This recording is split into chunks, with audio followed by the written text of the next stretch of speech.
Good morning, everybody, and welcome to another Wandering Quill book review here on the channel. I'm your host, Gabriel Garcia, otherwise known as the Wandering Quill and the Wandering Scribe, and today, the book we'll be discussing is Blood Triad by bless me, Raven Belasco. Now, I interviewed Raven earlier this year, and it was an incredible interview, so I definitely urge you all to go and check it out. Now, Blood Triad is a very interesting story because it's three separate stories, but they're all tied to this one universe. And what I really enjoy about this book is the fact that, yes, they all do take place in the Blood and Ancient Scrolls series, hence the title. Each of these characters have their own stories. So the first story is called Teeth and Bones, and is set after the events of Blood Ad Infinitum. And you follow the main character, Librarian Anushka Noosh Rossetti, where she finds herself on a yacht with Zoraida, an Amir she admires but barely knows. To pass the time, Zoraida confides her life story, first as a human, then an Amir, from the bloody events of the Haitian Revolution to the U.S. occupation of Haiti. Profound love and devastating loss made only more intense by the passion of a vampire's heart. And the other story is Blood Brothers.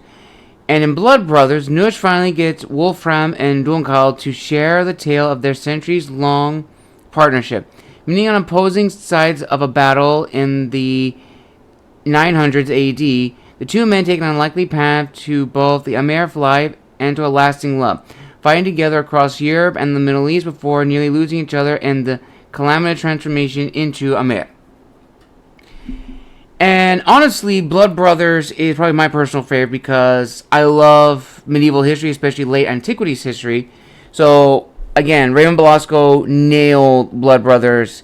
That story is probably my favorite out of the three. The close second, I would definitely say, is Abyssinia, and which is set in 1930s Philadelphia. And Palmina, another one of the characters in the story, is working at the Nabisco factory and helping women who are in a fix, until a striking, mysterious woman shows up to change her life in astonishing, sensual, and dangerous ways. Palima is confronted by the seductive powers of the Amir world. Will she choose strength, autonomy, eternal life, or choose to stay in the human world helping those in need? Now, this is a really, really great book. It is, beautifully crafted. The world building is fantastic. And all the characters, their own individual stories, it's very, very pertinent to them in that regard.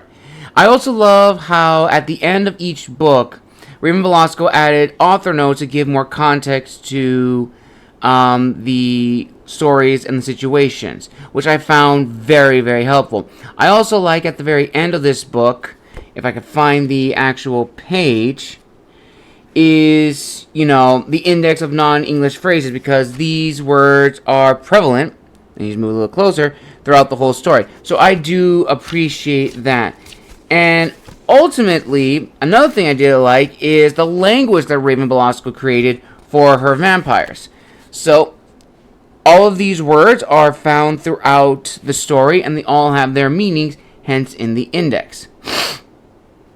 And I really enjoy it, but I will definitely say I would have probably enjoyed it a little bit more have I known these characters beforehand. So, from what I remember from my interview with Raven Belasco, is that these characters were introduced in the Blood and Ancient Scrolls series, so it was a little, I would say a little difficult to at least understand who these characters were in, the world of the Amir and the vampires. So, if I had definitely read the book before that, at least the one that introduced all of these characters beforehand, before reading Blood Triad, I definitely think my enjoyment would have been, very good. Not to say I didn't enjoy it, but if I had known these characters beforehand in the previous book, it definitely would have made my enjoyment, very good. And ultimately, I don't have any gripes with the story. It is definitely a very good read. Raven Belasco really channels in on the vampire mythos and mythology, as well as giving it her own flair and spin. Because I definitely feel, especially in the gothic horror genre, we tend to have, these already established and accepted lore and mythology of these creatures. So I really appreciate that Raven Belasco has been able to add her own spin and flair to the vampire lore. I also like how in the story they mention Dracula, but they say that, Dracula is very different from how, you know him. He's not what he's been depicted as, and who we are as vampires is not like how we are depicted in, medieval Europe. We're actually a lot older. So I really do appreciate that. And it also reminds me of another interview I had with my previous guests who wrote the book on, the Roman centurion who became a vampire. And I absolutely love that, how, when we think of, like, vampire mythology and lore, it's always based in Europe. We never think of it, like, anywhere outside of Europe, or even different era in history, or even in the U.S. So I really do appreciate how there are authors taking a chance and making the mythology new and fresh, especially now in media where vampires are getting a breath of fresh air. So ultimately, my review of Blood Triad by Raven Belasco, I would definitely say it's a solid 4 out of 5.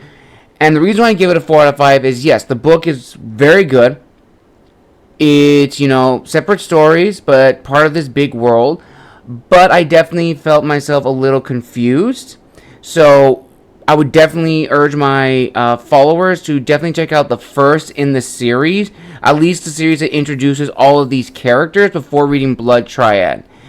So that is what I would advise. But ultimately, it's a great read, and if you're looking for your next vampire story, Blood Triad is definitely the one to check out.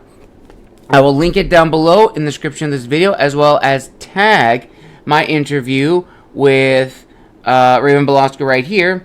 And if you want to read another vampire book, or learn about another gothic author, I'll also tag my interview with my good friend Raven White right here. Well, viewers and listeners, thank you so much for joining me for another Wandering Quill book impressions review, and I will see you all in the next episode. Make sure to like, comment, and subscribe down below.